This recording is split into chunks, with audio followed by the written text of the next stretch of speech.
시작하겠습니다. 준 보냈어? 네, 네, 오늘 네. 누가복음 4장 번역하니 들어오고 싶다고 했는데.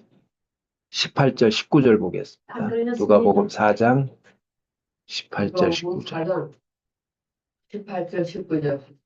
주의 성령이 내게 임하셨으니 이는 가난한 자에게 복음을 전하게 하시려고 내게 기름을 부으시고 나를 보내사 포로된 자에게 자유를 눈먼 자에게 다시 보게 함을 전파하며 눌린 자를 자유케 하고 주의 은혜의 해를 전파하려 하게 하려 하심이라. 네, 오늘 제목은 은혜의 해입니다. 은혜의 해.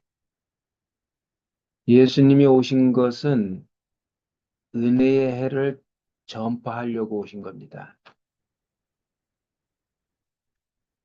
이게 은혜의 해를 전파한다는 말은 전하여 파종한다 그런 얘기입니다.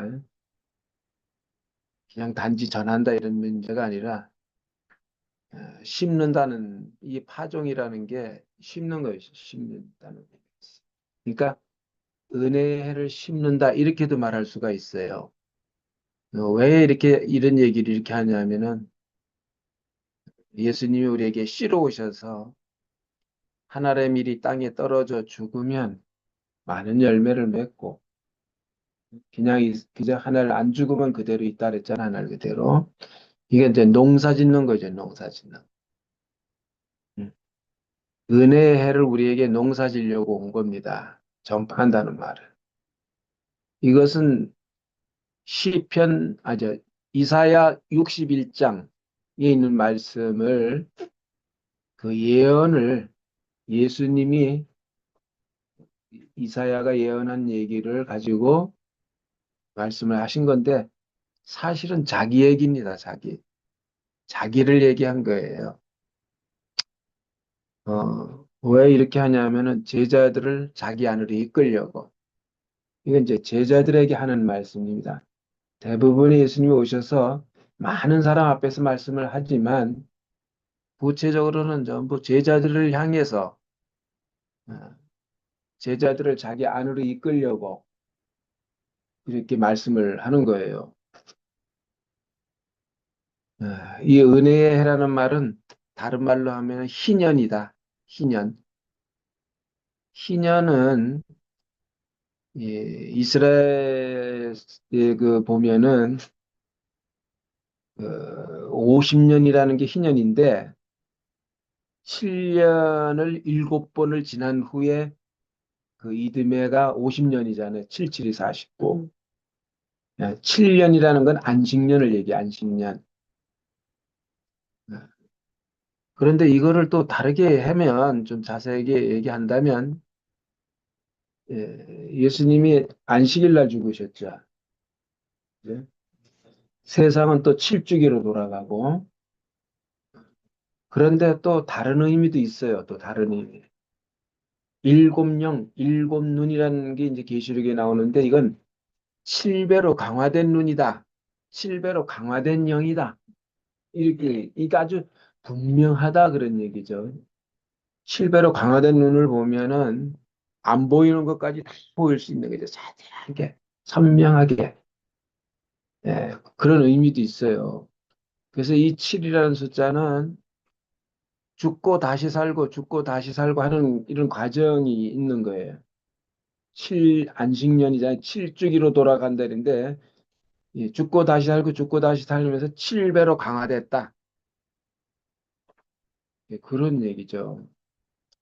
근데 이 희년이라는 것이 뜻이라는 게 이제 크게 나팔을 불다, 크게 외치다 이런 뜻이에요. 이런 뜻. 그런데 왜 이러냐면 너무 기뻐서 아주 크게 외치는 거죠. 여러분 알지만 나팔에도 여러 가지가 있어요. 기상 나팔도 있고 전쟁에서 전진하라 이럴 때도 나팔을 불어요. 후퇴하라 이럴 때도 나팔 불고 그런데 승리할 때 나팔을 얘기하는 겁니다. 여기서 승리했을 때 나팔을 부는 걸 얘기합니다. 희년. 그러니까 이 신현이라는 뜻은 잃은 것, 우리가 잃은 것이 있어요. 잃은 것을 회복하는 건데 뭘 잃었는가? 예, 장자권을 잃어버렸어요. 예, 잃어버려. 그래서 예수님이 그 잃어버린 것을 되찾아 주려고 우리에게 오신 거예요. 물론 이제 여기에서 지금 예수 그리스도 이렇게 얘기했지만 사실은 인자를 얘기하려고 하는 겁니다. 인자. 에, 여기 왜 이런 말이 나오냐면 주의 성령이 내게 임했다. 이것도 인자 때문에 그런 겁니다. 인자. 물론 그리스도인데요. 가난한 자에게 복음 그럴 때 가난한 자가 뭐냐면 인자의 개념이 가난한 개념입니다. 가난한 것. 인자의 개념이. 그래서 이제 그 인자 예수님은 자기를 인자라고 해요. 이게 누가복음에 나오는데 누가복음에는 예수님이 자기를 인자로 아주 계속 자기 자신을 드러내고 있습니다. 인자. 이 뒤에로 가보면은 인자가 어, 예루살렘에 가서 장로들과 서기관과 이런 사람들에게 채찍질 당하고 이렇게 핍박당하고 이러면서 결국은 죽은 후에 제3일에 살아날 것이다. 이런 말이 있어요. 인자가 그렇게 한다. 이런 인자. 즉 인자를 얘기하고 있어요. 근데 이 누가복음에서는 예수 그리스도 자기 이름에 보면 인자라고 해요. 자기를 인자.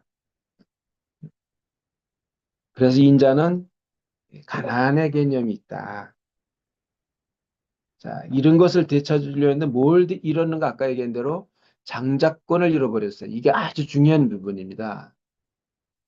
인자의 통치기죠. 여기서 그 성령이 임했고 가난 자에게 복음을 했는데 이건 우리가 김 목사님의 말씀대로 이건 메시아를 얘기합니다. 메시아인데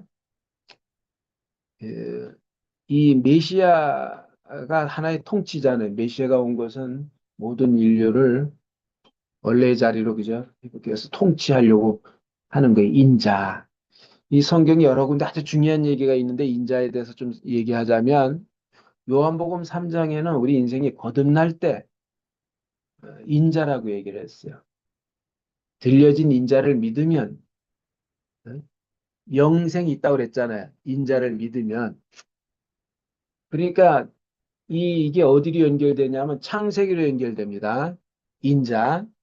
왜냐하면 인자를 믿으면 영생이 있다고 했으니까 창세기 2장에 가보면은 3장인가? 거기에 보면은 아담이 선악과를 먹고 동산에서 쫓겨날 때 동산 동편에다가 화양검을 둘러놓고 거기다 그 얘기를 하면서 뭐냐면 왜 화양검을 두르냐?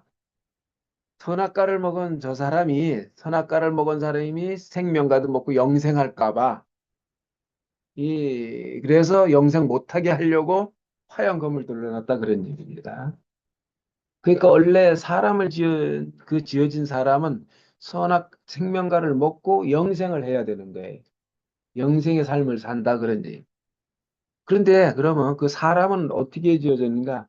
인자를 본으로 해서 지어졌어요. 인자.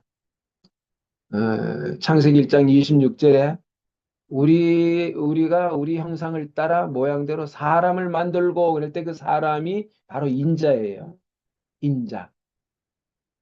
그 다음에 그 에노스 때 보면은 이때 비로소 사람이 여호와 이름을 불렀더라 그런 말이 나와요.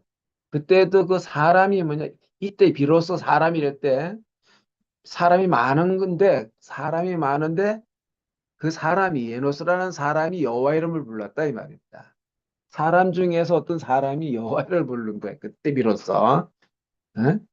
그 다음에 노아 때 보면은 당대 의인이요 완전한 자다 그러잖아요.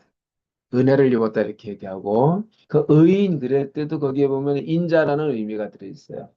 그러니까 인자로 인해서 노아가 가정을 거친 거예요. 인자 때문에 에노스가 죽을 운명이고 부서지기 쉽고 죽을 운명이 그래서 그때 비로소 여호와 이름을 부른다 그래요. 네. 인자 아니면은 그냥 사람이 여호와를 부를 이유가 없어요. 아무 관계가 없기 때문에. 근데 인자는 여호와 이름을 부른단 말이죠. 이 불렀다라는 말이 경배하다, 찬양하다 이런 의미가 있어요. 그래서 예수님이 마태복음 4장에 보면은 광야에서 40일간 두린 후에 마귀와 전쟁을 하잖아요. 마귀에게 시험을 받는데 이것은 전쟁입니다. 근데 그때 이제 성령이 임했다고 나와요. 성령이 충만해서, 성령이 이끌려서, 그러니까 성령이 이끌려서 광야로 가서 마귀하고 전쟁한다는 말이 나오는데 그때 마귀가 네가 하나님의 아들이거든. 돌을 들어 명하여 떡이 되게 해봐라. 이래. 배고프지 않냐? 이래. 그래, 보통 다 배고프면은 떡이 필요하지 않냐? 그래서 하나님의 아들이면은 돌로 떡을 만들 수 있어야 된다. 이래서 이제 시험을 하잖아요. 근데 그때 예수님이 뭐냐면 사람이 예, 떡으로만 살 것이 아니요. 하나님의 입에서 나오는 말씀으로 산다. 이렇게 얘기해요. 그러면 누가 하나님의 입에서 나오는 말씀으로 사는가? 그건 인자입니다.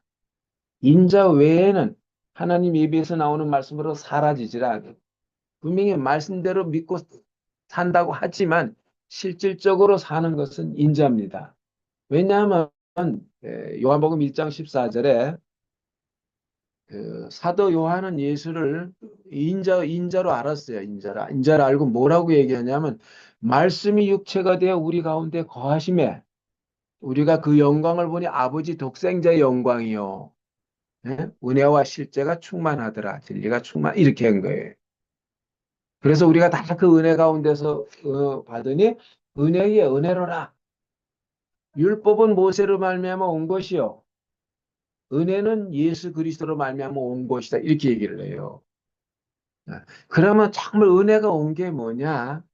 그분 자신이 말씀 육체가 된 분이 우리에게 와서 생명이 된 거잖아요.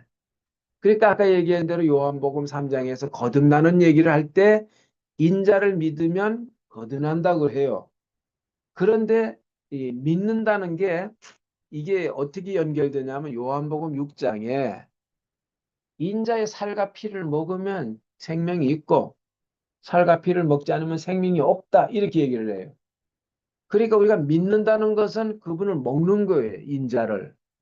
네. 자, 그러니까 결국은 구약의 창세기에 보면은 생명과가 있고 선악과가 있어요. 이것은 사람이 둘 다 먹을 수 있는 양식이라고 할 수가 있습니다.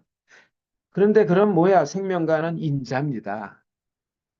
예, 정확하게 우리가 제대로 먹어야 될 양식은 생명과인데 그게 인자란 말입니다. 왜냐하면 인자를 먹으면 생명이 있다고 했잖아요. 이제 그러니까 생명과를 먹으면 그건 인자를 먹은 건데 사람은 지어질 인자를 본으로 지어졌으니까 그러면 인자가 양식이 돼야 되겠죠. 인자가 살과 피가 돼야 된다 그런 얘기예요.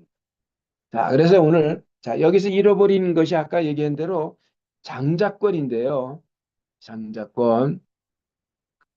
그 장자권을 회복하는 게 희년이다 이거예요. 희년. 인생에게 임한 희년이에요. 이게 은혜의 해가 우리에게 어, 심겨져서 자라고 말하자면 열매 맺고 이거와 똑같은 의미입니다. 그냥 단지 말로 은혜해니까 뭐 그냥 이렇게 생각하지 말고 이것이 바로 사람입니다. 이게 은혜의 그 내용을 가지고 있는 게 바로 인자입니다. 그러니까 우리도 인자로 지어졌으니까 우리도 어디로 회복이 돼야 돼요? 인자 안으로 회복이 돼야 되죠. 그런데 이제 이게 참 이해가 사실 쉬운 게 아닌데 인자라는 말은 사람의 아들 그런 뜻이 있고 아까 얘기한 대로 메시아 뜻이 있어요. 이미 구약에서 이렇게 예언을 해놨어. 사람의 아들 인생 이거 아까 이제 지난번에 여러분 들었죠. 다니엘서에 보면은 네 생물이 나오고 그거에 대비해서 인자가 나와요. 사람의 아들. 그래서 이 짐승과 대비되니까 아주 연약하고 힘이 없고 어? 이런 사람이 바로 인자죠, 인자. 그리고 이제 마태복음 5장에 보면은 영이 가난한 자는 천국이 저희 것이다 그러잖아요.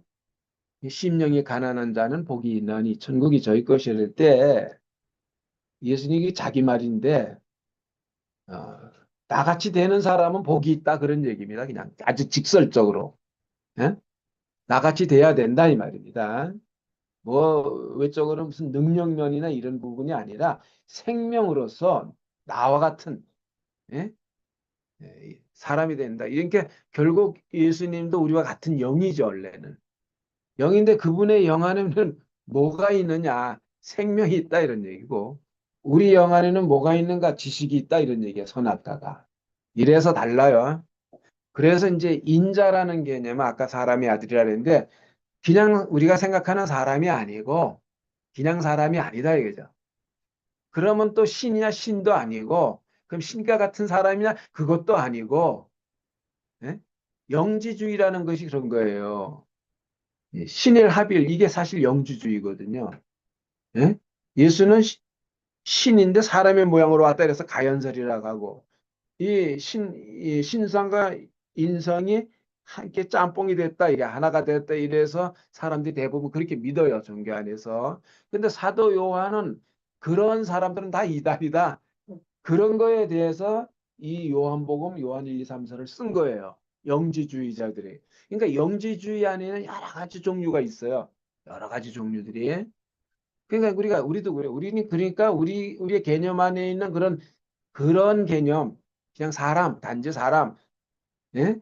아니 또 신인 사람, 뭐 이런 식으로 그런 개념은 다 어떻게 생겨난 건가? 선악과 먹고 생겨난 겁니다. 그런 개념들은. 생명과를 먹으면 인자라는 개념이 정확하게 이게 우리 인생에서 인식이 되는데 예수는 요한이 얘기할 때 예수는 분명히 우리와 같은 사람인데 그거는 말씀이 태초에 있는 말씀이 육체가 된 사람인데 이렇게 분명히 해놨어요. 네? 태초에 말씀이 있었는데 이 말씀이 하나님과 함께 계셨으니 이 말씀은 곧 하나님이다. 그러니까 이 말씀이 육체가 되었다.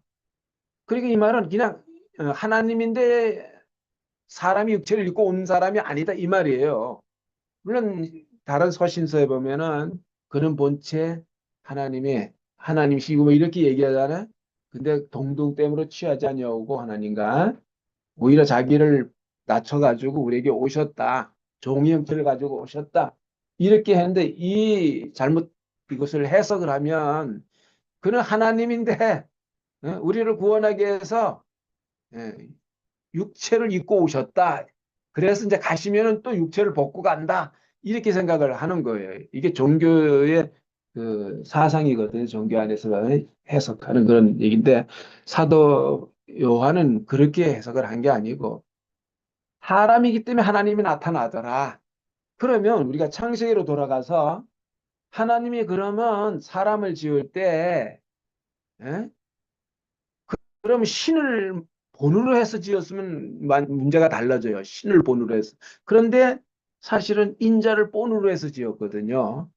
왜 제가 이 말을 하느냐 하면은 요한복음에 보면 그 예수님이 아브라함의 자손이냐 뭐 이런 얘기가 나올 때 아브라함을 얘기할 때가 나옵니다. 뭐라고 얘기냐면 아브라함은 아브라함은 나의 때 볼 것을 보고 즐거워했다. 이런 말 들어봤어요? 요한복음이 있어요. 찾아봐요. 그리고 또 뭐라고 그랬냐면 나는 아브라함이 나기 전부터 있었다. 이런 얘기를 합니다. 아브라함이 있기 이전부터 내가 있었다. 그럼 이 말은 뭡니까? 아브라함은 나를 위해서 있었다. 나 때문에 있었다. 그러니까 그러면 아브라함이 과정 거치는 것도 인자 때문에 과정을 거친 거예요. 예? 인자로 인해서 과정을 거쳤다. 이렇게 할 수가 있어요. 예? 그러니까 이 인자라는 개념이 아주 중요합니다. 이거 정확하게. 그래서 내가 오늘 얘기한 건 상속권이 가장 중요하기 때문에. 그러면 우리가 그 인자로 인해서 인생이 지어졌으면 우리는 어디로 회복이 돼야 되는 거냐? 이 장자권 안으로 회복이 돼야 되는 거예요. 왜냐하면 자, 만물은 다 사람을 향해서 지어졌잖아요. 첫째 날, 둘째 날, 셋째 날, 넷째 해가지고 마지막 여섯째 날 오후에 아침에는 동물을 짓고 그 다음에 사람을 지었다고 보통 이렇게 이해를 합니다. 마지막 여섯째 날. 그리고 마지막 사람을 지어놓고 뭐가 도래했느냐 하면 제7일이 도래했어요. 그걸 뭐라고 그래? 여호와가 그날 안식했다 그러잖아요. 제7일에 안식했다. 이렇게 나오거든요. 그러니까 사람을 지어놓고 바로 그 뒤로 하나님이 안식이 왔다는 거죠. 근데 요한복음에 보면 예수님이 내가 안식일의 주인이다 그러잖아. 이 말은 안식이 하나님의 안식을 창조하는 창조주다 이 말이에요. 그러니까 사람은 하나님의 안식을 창조했다. 그러니까 그 전까지는 하나님의 안식이 없었어요. 사람이 있기 전에는. 근데 사람이 오고 나서 하나님이 안식했다 이거예요. 힘이 좋았더라 이렇게 하면서. 그래서 아 인자가 바로 하나님의 안식이고 그러면 우리가 그것을 딱 비교할 때 내가 하나님의 안식이구나 이렇게 깨달아야 돼요. 내가 인자 안에서 발견되는. 왜냐하면 예수와 함께 죽고 함께 살면 우리는 인자 안에서 발견되는 거예요. 예? 그러니까 인자는 그냥 사람인데 하나님이 나타나는 사람. 자, 그럼 우리가 이제 이 인자가 되려면 어떻게 했냐? 그 인자로부터 나오는 그 말씀, 예? 인자가 내용이 그 말씀이 우리에게 와서 적중돼야 돼. 그 말씀이 나를 먹어버려야 돼요. 예? 다시 다르게 말하면 인자로 인해서 내가 과정을 거쳐야 돼. 예? 다시 부서지고 그러니까 인자가 아닌 것은 내게 인자가 와서 내게 부딪히면 인자가 아닌 것은 끝내고 인자로 다시 살게 한다 회복시킨다 이 말이에요. 인자는 그럴 능력이 있어요. 인자가. 그래서 예수님이 이 지금 어려운 말인지 모르는데 내가 이 좀 근원을 얘기하려고 하는 거예요. 인자. 그래서 이제 우리가 이 장자권을 회복해야 된다. 왜냐하면 만물의 장자로 지어졌으니까 사람은 여섯째 날 모든 만물을 다 짓고 마지막에 사람을 지었다는 말은 모든 만물은 다 사람을 향해서 지어진 거예요. 사람을 향해서. 그러니까 사람이 안 나타나면 만물은 온전하게 지어진 게 아니에요. 예? 만물은 부분적이라면은 만물은 부분적 인자는 입체적이다. 완성된 것이다. 이게 만물을 완성한 거예요. 완전한 거다 이 말이에요. 그래서 이 장자라는 말은 만물의 장자를 지었단 말은 하나님 자신을 상속해 하려고 하나님의 상속자로 하나님 자신을 위임한단 말이에요. 그래서 창세기 1장 26절에서 28절을 보면은 우리 형상을 따라 우리 모양대로 사람을 만들고 예? 남자와 여자로 지으시고 그들에게 복을 주고 생육하여 번성하라. 땅에 충만하라 그래서 생육하고 번성하여 땅에 충만하라. 그리고 그 뒤에 보면은 그 땅에 있는 모든 생물들이죠. 그죠? 땅 위에 있는 거 육축과 땅에 기는 것과 땅 아래 있는 거 물에 있는 거 뭐 하늘에 있는 모든 생물들을 지배하고 정복하고 다스리라고 그렇게 나와요. 이제 다스리라고 이 다스린다는 것은 경작한다는 말입니다. 경작한다. 다스린다는 이게 통치한다는 의미인데 경작한다는 이게 더 정확하게 맞아요. 경작한다. 뭘 어떻게 경작하는 거냐? 생명을 가지고 경작하는 거예요. 그러니까 아까 앞에 얘기한 대로 남자와 여자로 지으시고 그들에게 복을 주고 이 복은 바로 생명이잖아요. 생육하고 번성하여 땅에 충만하라 그랬단 말이에요. 이 말은 우리 안에 생명으로 점령해야 된다. 충만해야 된다. 이런 얘기예요. 그럼 그 상태가 어떤 상태냐면 아까 얘기한 대로 예수님 요한복음 1장 14절 은혜와 실제가 충만하더라 하는 이 상태가 바로 생명이 충만한 상태입니다. 인생으로서. 근데 아담에게는 이게 없어. 이 실제가 없단 말이에요. 은혜와 실제가 충만하다 할 수가 없어요. 다른 게 충만하겠지, 그지? 지식이 충만하겠잖아요. 그러니까 그래서 결국은 하나님 자신을 상속하기 위해서 그래서 이제 아까 얘기한 대로 자, 그 창세기 1장 28절은 복을 줬다 이 말은 자기를 위임한 거죠. 아까 얘기한 대로 복, 자기 생명이니까 자기를 위임해서 어떻게 그 위임된 자기 자신을 그걸 가지고 다스려라 이게 경작하라 이 말이에요. 경작하라. 모든 생물들에게. 제가 이제 깨달은 게 뭐냐, 모든 생물들 하면 거기에 여러 가지 종류가 많잖아요. 그죠? 저는 제가 이렇게 과정을 거치면서, 아, 이 생물들이 전부 사람이구나, 이렇게 보여졌어요. 생물들, 땅에 있는 거, 육축과 땅에 기는 거, 땅 아래에 있는 거, 뭐 하늘에 있는 거, 물에 있는 거, 모든 뭐 물고기, 새 이런 것들이 전부 사람이구나, 이렇게 보여졌어요. 이런 사람들을 다 경작하라는 말이로구나. 그러니까 그럼 이걸 한마디로 긍정적인 것과 부정적인 게 있죠, 우리 안에. 그럼 부정적인 동물들, 긍정적인 동물들, 이렇게 생각할 수가 있어요. 긍정적인 생물, 부정적인 생물. 그러니까 우리 안에 그런 요소들을 가지고 있단 말이에요. 그럼 어떻게 해야 되는가? 이거를 다스려야 되는데 결국은 생명이 충만해야 되는 거예요. 생명으로 점령돼야 되는 거야. 요번에 이제 제가 수요일 날, 그 전에 김 목사님하고의 그 어떤 과정이 있었습니다. 제가 다 얘기는 못 하는데, 제가 김 목사님에게 말씀하는 분이기 때문에 제가 요구를 했어요. 저로서는 뭐 합당한 요구라고 생각할 수가 있다고 생각했어요.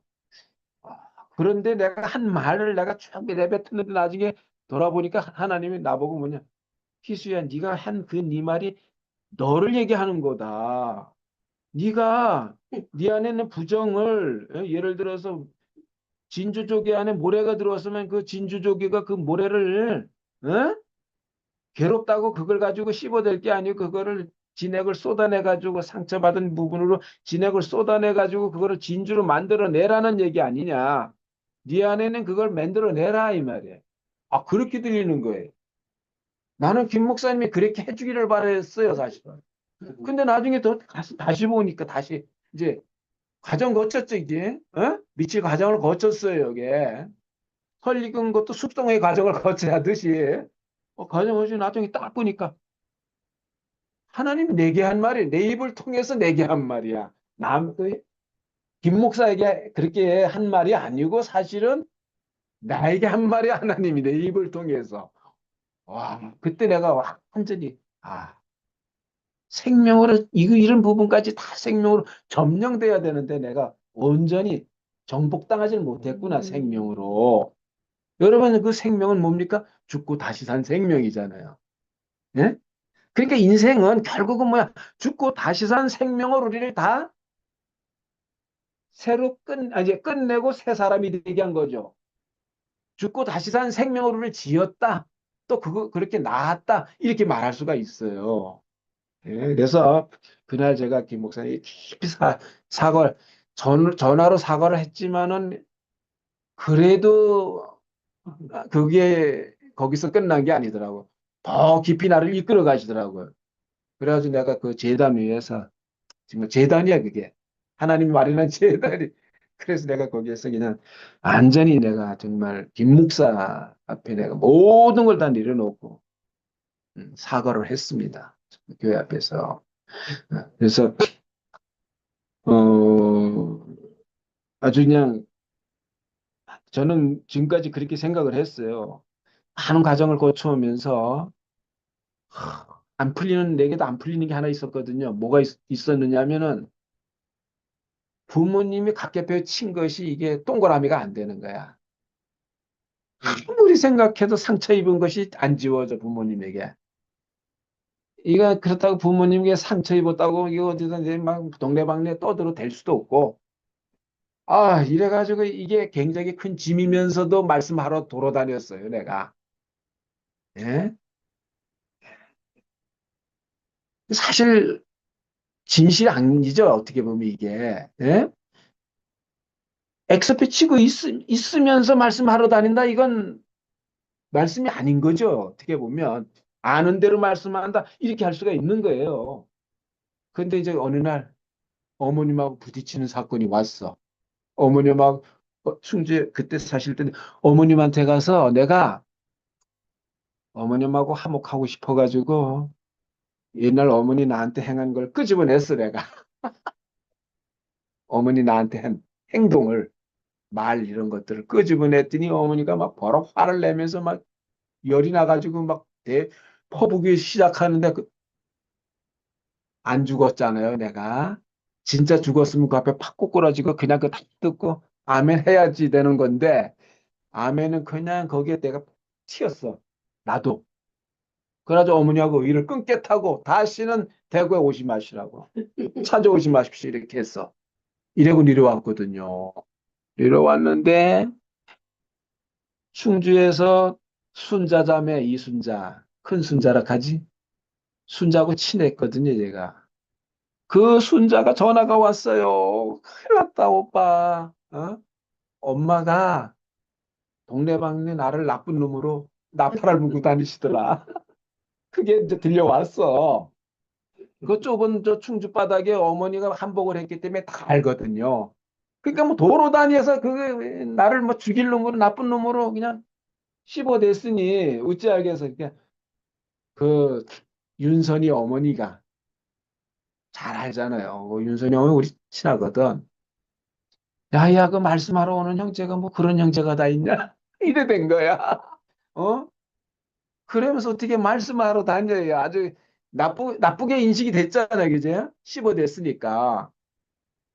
그때 내가 뒤통수 그냥 막 한 말 얻어맞은 기분이었어.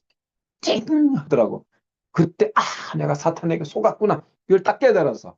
사탄의 장난이고 사탄에게 속았다고 했는데 내가 전화를 이제 다시 어머니한테 전화 걸면서 무릎을 꿇고 전화했어요. 그냥 눈물을 닭똥 같은 눈물을 흘리면서만 어머니 이 불효 자식을 용서해 주시옵소서.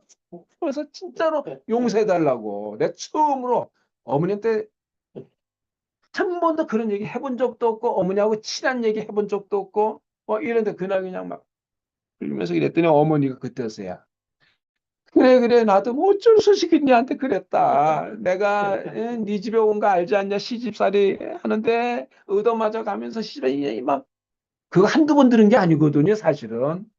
그 나도 어쩔 수 없으니까 퍼볼 데가 없어가지고 니한테 퍼부었다.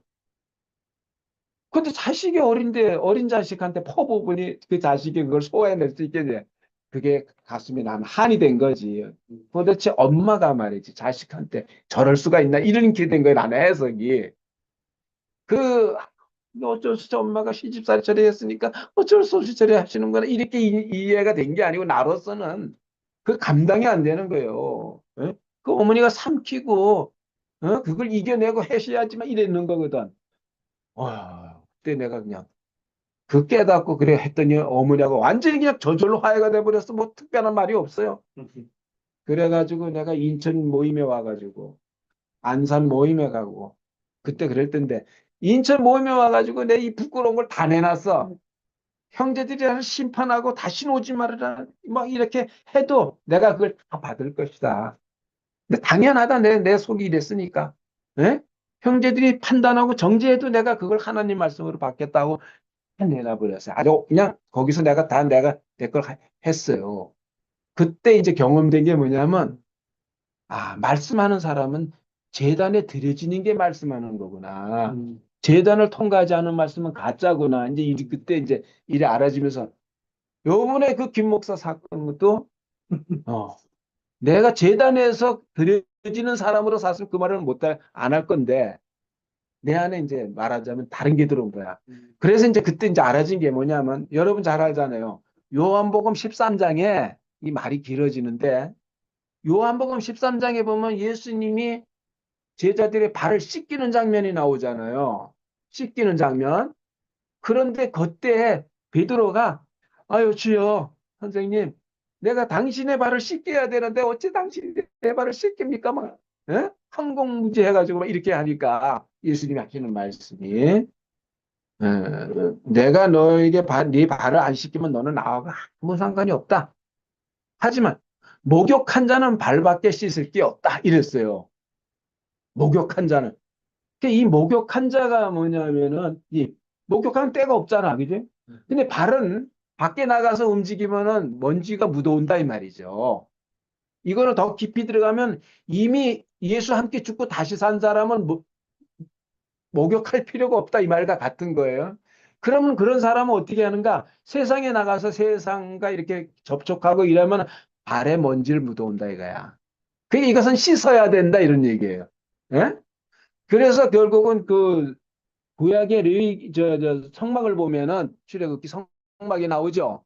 거기에 보면은 번제단에 죽었다 할지라도 물두멍을 통과해야 돼요. 그 씻는 곳이잖아. 아, 이게 괜히 있는 게 아니야. 그러니까 우리는 뭐야? 늘 내가 죽은 사람이, 내가 끝난 사람이라고 해도 우리는 어떻게 해야 되냐?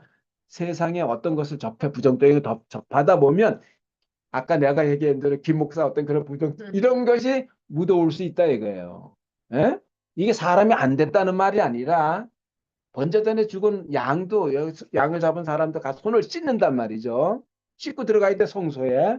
그런 것처럼 우리도 씻고 들어가야 된대, 씻고. 우리 늘 씻어야 돼, 말씀으로. 그럼 어디에서 나온 말씀 우리가 씻어요? 죽으심을 통해서 나온 말씀을 통해서 씻어줘야 돼. 야, 네. 그래서 예, 오늘 이제 이 말씀인데 제사장, 아니 상속권 요 세 가지만 얘기하고 끝내겠지. 자꾸 딴 얘기해서 길어졌습니다. 예?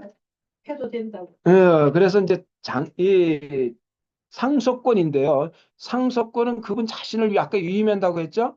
그런데 이 상속권 중에 내용이 뭐냐면은 세 가지가 있어요. 예. 상속권 중에 그 세 가지가 있는데 제사장권, 그 다음에 왕권, 그러니까 이 장자권이죠. 장자권, 상속권, 장자권. 이 제사장권, 왕권, 그 다음에 축복권이 있어요. 이거 축복권은 땅권이라고 해요. 땅권.